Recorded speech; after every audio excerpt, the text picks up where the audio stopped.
Good evening, Kenya. Welcome to Younib TV News at 9 this evening. Tonight, we begin with the President's speech address at the National Youth Service Parade earlier today. We also give you the follow-up of Kericho Governor impeachment trial at the Senate. This and many more after the highlights.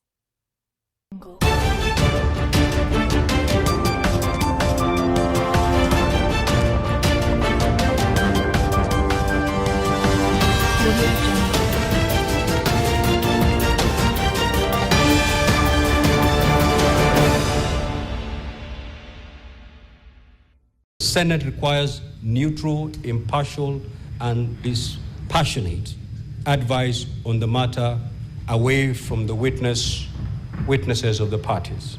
Indeed, this was referred to by Senator Moses Kajwang, MP, when seeking clarification from the County Assembly witness. Senator Kajwang reminded the Senate of his power to summon any person to assist it in its investigation in an impeachment process.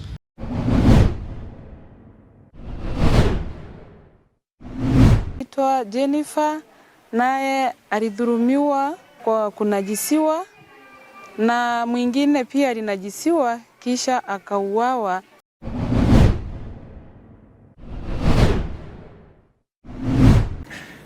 Maybe I should have been there in person and encourage these friends of mine to do their best. But I promise next time I will always be there so that we can do it together. So that we can.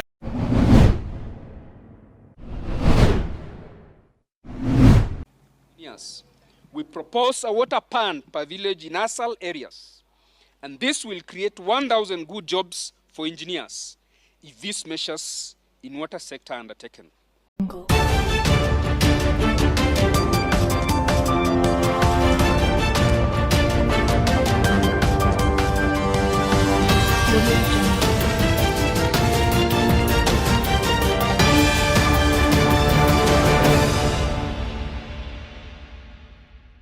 I am Jesicah Adiang. Thank you for joining us. Now, President Ruto today presided over the 89th NYS Recruits Passing Out Parade in Gilgil, Nakuru County.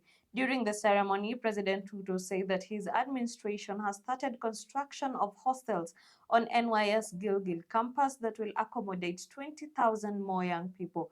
He added that he will personally fund the construction of a new kitchen to replace the outdated one.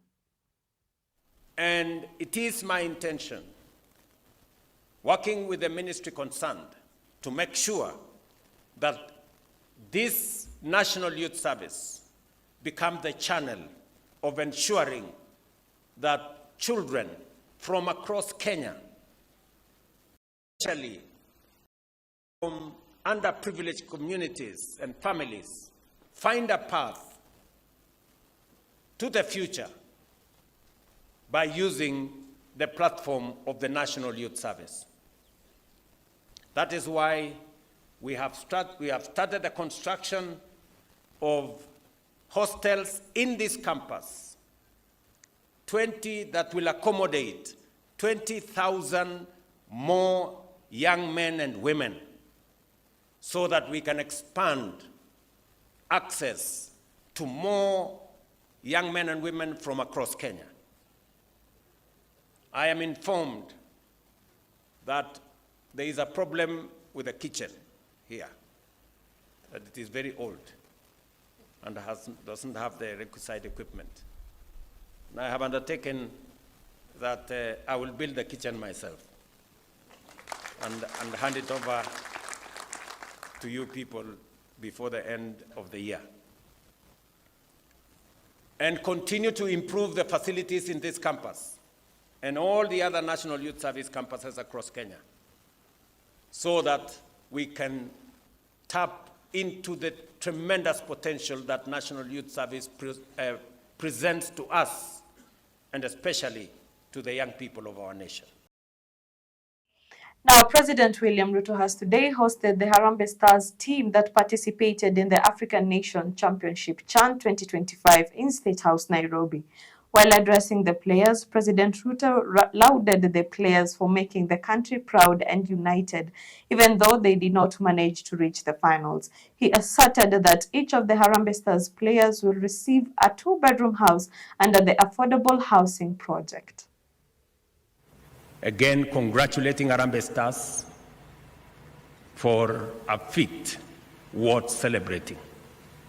You didn't make it to the finals, but you made us proud and brought the nation together.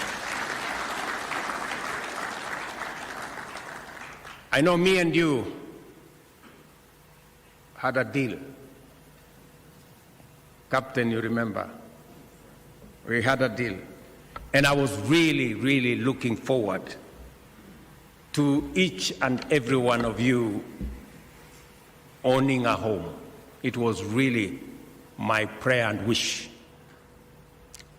In fact, one friend of mine told me I was responsible for Harambee Stars' loss because I was absent at the field. And for a moment I thought maybe he was right. Maybe I should have been there in person and encourage these friends of mine to do their best. But I promise next time I will always be there so that we can do it together. So that we can do it together. And because you inspired the nation, you brought Kenya together, you brought people from across counties and disciplines and workplaces together. And you made us very proud as a nation. And because we were holding a continental match or continental tournament for the first time in 40 years, it is understandable that we may not have been as ready as we should. But now that we have time, we must prepare for AFCON properly. We know AFCON is much more difficult, but we will be much more prepared this time round. Now moving on, Deputy President Professor Kithure Kindiki has instructed all government agencies to follow the directive mandating the use of an e-procurement system in order to improve accountability, efficiency, and transparency in public spending. Speaking at the Development Partners meeting, which included principal secretaries and senior diplomatic corps cabinet secretaries, Professor Kindiki warned that anyone who obstructed the shift from the manual to an electronic procurement system would be disciplined.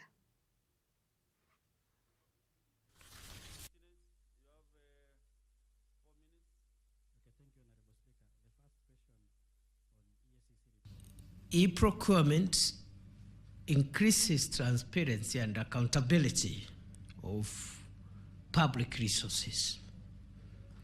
Nobody is disputing that. And I think what our brother, the chair of the Council of Governors, is saying is that the county governments are experiencing challenges in making use of e-procurement. However, we must resolve those challenges and implement e-procurement because we will not revert to the manual procurement system whatsoever. When I issue circular on e-procurement, people have a problem with it. And all these are circulars from the National Treasury. It's because people have interest in procurement. That is the truth. They still want to go back to manual and manipulate procurement, where they pluck papers from the tender documents. And that is what we are not going to allow. I was hired to bring change. In fact, Parliament vetted me. And one of the things that I committed to Parliament on. Now, a Senate committee has visited Kenya Seed Company and pledged to pressure the central and county governments to pay the debts exceeding 1.3 billion shillings to facilitate access to quality seeds for farmers in the country.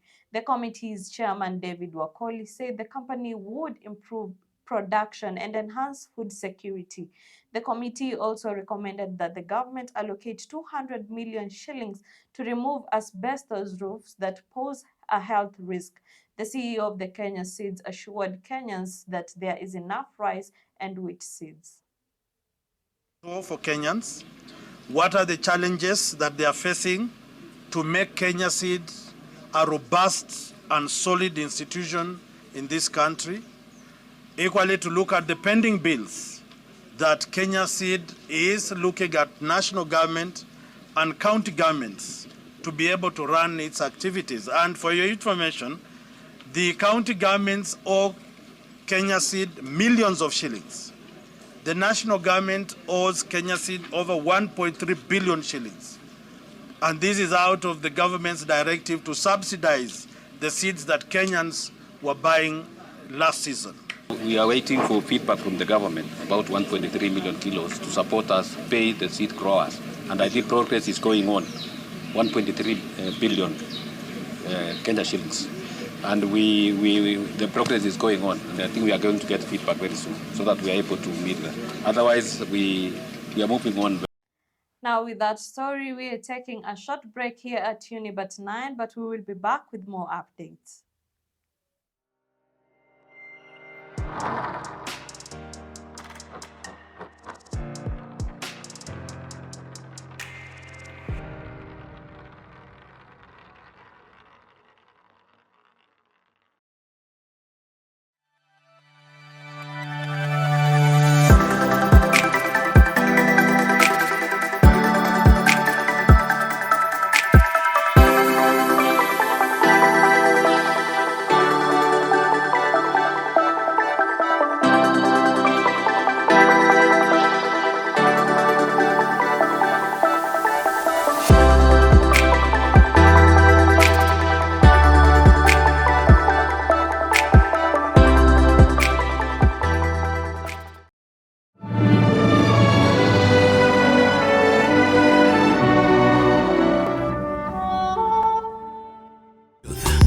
Ever the best. Hallelujah.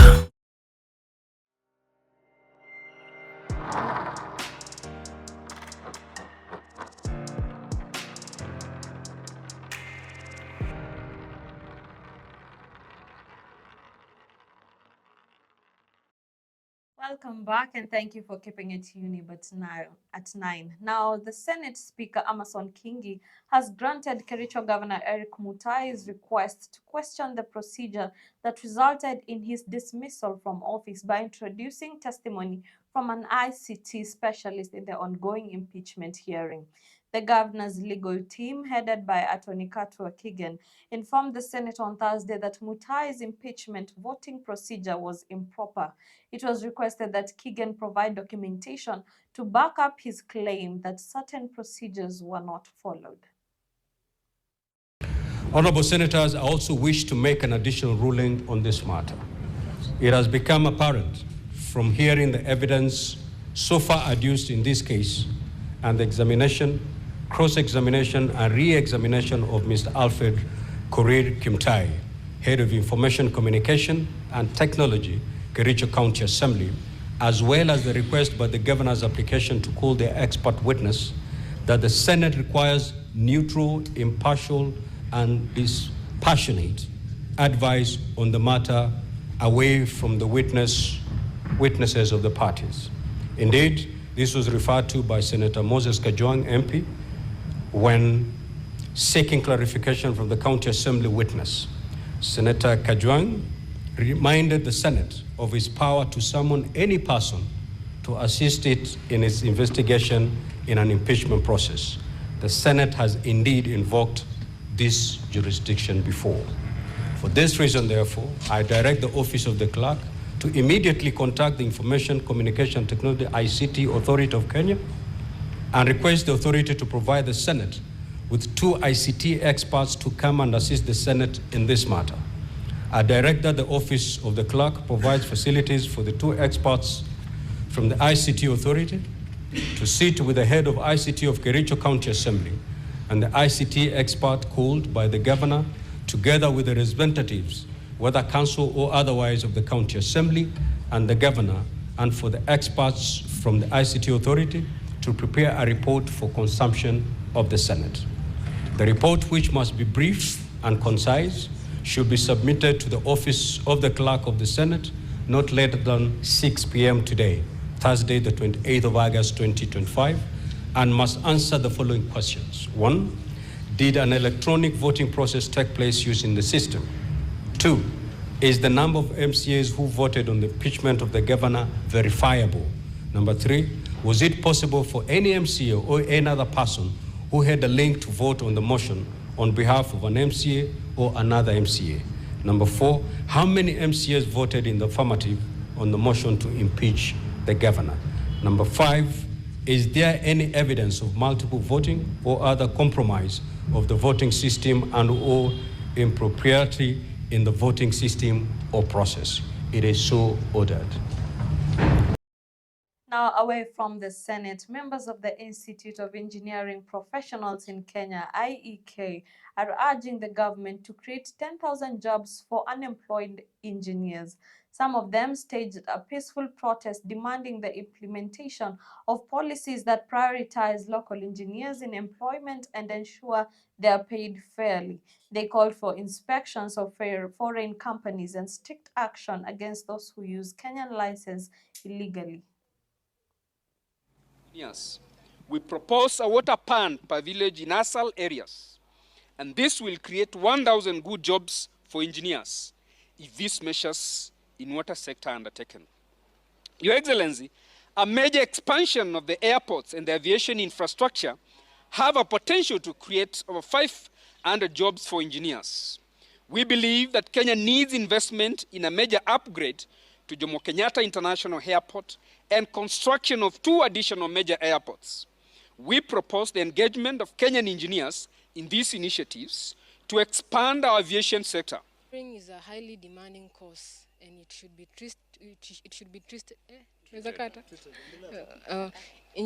Comrades power. Comrades viva. Engineering is a highly demanding course, and it should be treated as so. Therefore, we as young and upcoming engineers, we call upon the government and ask for justice, integrity, and fairness in this delicate matter. Thank you. What I've observed is that there are slots for us, but now we are not exposed to the real work. Or rather, we are still doing whatever we did in school. Another thing is about the compensation. What I believe is everyone who went to school knew that engineering is a very lucrative field to venture into. So only to come out from... Now on to county news. A family in Bongambero village, Kuria West, Migori County, is crying for justice after a known assailant invaded their home and later allegedly raped 2 women and defiled their children before burning down their house. In the attack, 1 woman lost her life, while a child was left with serious stab wounds. Angry locals have condemned the act and demanded justice for the family. Mtoto mmoja mdogo wa mwaka na nusu aligongeshwa kwa ukuta na amebondeka kichwa, mkono kuumia, na kavunjika mkono wa kulia. Huyu kama mama unamfanyia hivyo, chukua majukumu basi, umchukue hivyo, umchukue kama amekufanyia makosa. Peleka je polisi tafadhali. Kikubali kama jamii, ningeomba serikali iingilie kati ili uchunguzi ufanyike, ijulikane ni nani alitekeleza maovu haya. Amefanya ameenda, hatujui ni nani. Amechoma mumama, watoto zaidi 3. Sababu huyu mama ametuacha. Wachukuu wake wako hadi maututi. Unga vyake. Mihatarati imekuwa ni mingi sana. Waweze kuingilia kati ili vijana wetu waweze kunusulika. Naitwa Jennifer, naye alidhulumiwa kwa kunajisiwa na mwingine pia alinajisiwa kisha akauawa.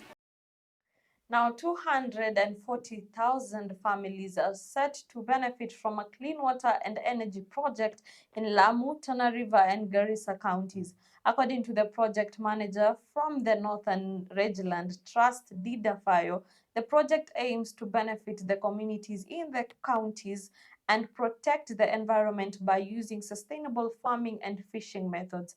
The project also aims to support communities in the use of sustainable energy. Ile athari ambayo tumeiona katika hizi rasilimali, tuhakikishe tumeweza kubadilisha mfumo wetu wa maisha na vile tunavyoitumia, kwa sababu athari ikipatikana, changamoto zikitokea kwa kuharibika kwa mazingira, wamama, watoto na wajajamii ndio wanapata changamoto kubwa sana. We are focusing on 4 ecosystems through the ecosystem-based approach. We are looking at the rangelands ecosystem stretching from Garissa, Ishabini and 2 areas of Tana River, as well as the component of the riparian land ecosystem, ambayo in the northern part we are looking at the Ewasonyiro River, as well as huku on the coastal side we are looking at the Tana River riparian ecosystem, na kisha terrestrial forests as well as mangrove forests. For the sustainability of our people of Lamu, we are going for solar for the sustainability na pia to reduce the expenses for our county of Lamu. Another issue pia, we have a desalination plant that runs from Kiunga, Mkokoni, Ndao, Kizingitini and Faza. Pia we are solarizing all our desalination plants because before ilikuwa ina run either through electricity. And that water project brings us to the end of our 9 p.m. bulletin. Thank you for staying with us. We'll continue to keep you updated on all our stories as they develop, both here at home and around the world. I'm Jesicah Adiang for now from all of us here at the newsroom. Thank you for watching and have a peaceful night.